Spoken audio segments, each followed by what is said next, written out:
और उससे पूछा कि तुम्हारे पास भी कुछ है? तो उस बच्चे ने ये कहा, हमारे पास 40 अशरफियां हैं।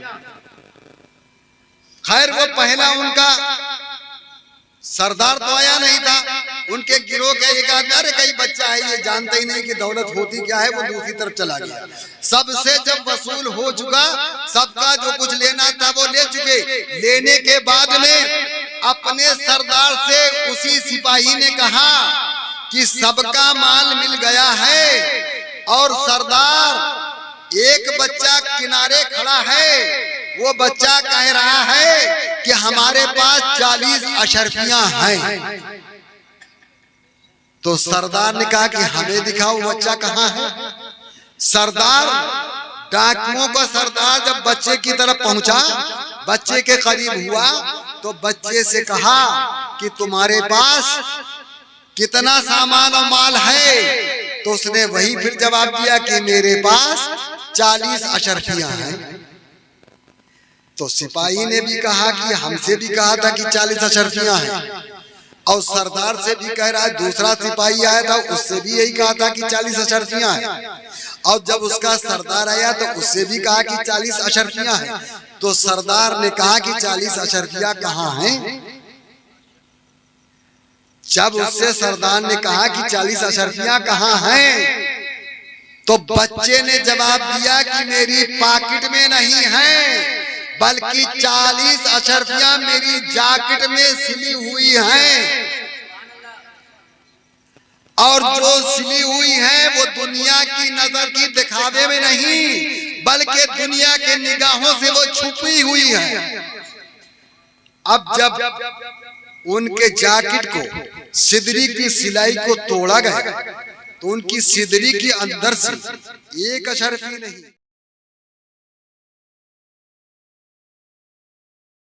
2 अशरफी नहीं, बल्कि जो बच्चे ने कहा था कि 40 अशरफियां हैं, तो उस सिदरी के अंदर से 40 अशरफियां निकली।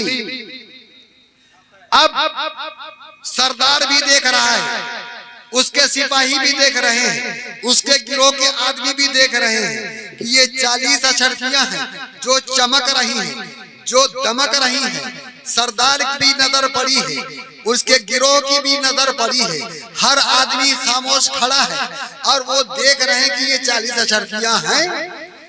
अब सरदार ने बच्चे से कहा कि बताओ, तुम अगर इनको छिपाना चाहते तो ये तो सिली हुई थी, ये तुम्हारी अशरफियां बच जाती। तुम अगर इनको छुपाना चाहते तो छुपा सकते थे। तो बच्चे ने कहा, जब हम घर से चले थे तो हमारी माँ ने हमसे कहा था कि बच्चा कैसा ही वक्त आ जाए कभी झूठ नहीं बोलना, इसीलिए हमने झूठ नहीं बोला।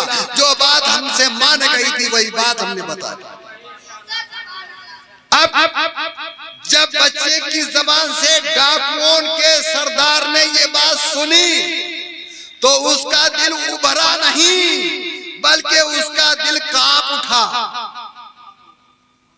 उसके गिरोह का दिल भी कांप उठा और गिरोह से सरदार ने बच्चे से कहा कि तुम जब अपनी माँ की बात का इतना अदब एहतराम करते हो, इसलिए कि तुम नेक और परहेजगार हो, वली हो, सच्चे हो, और हम तुम्हारे इस किरदार को देख करके हम तुम्हारा दीन कबूल करते हैं और तुम्हारे हाथ पर कलमा तैयबा पढ़ते हैं। जब कलमा पढ़ा तो सरदार ने अपने गिरोह के लोगों से कहा कि अब हम तुम्हारा साथ नहीं दे पाएंगे,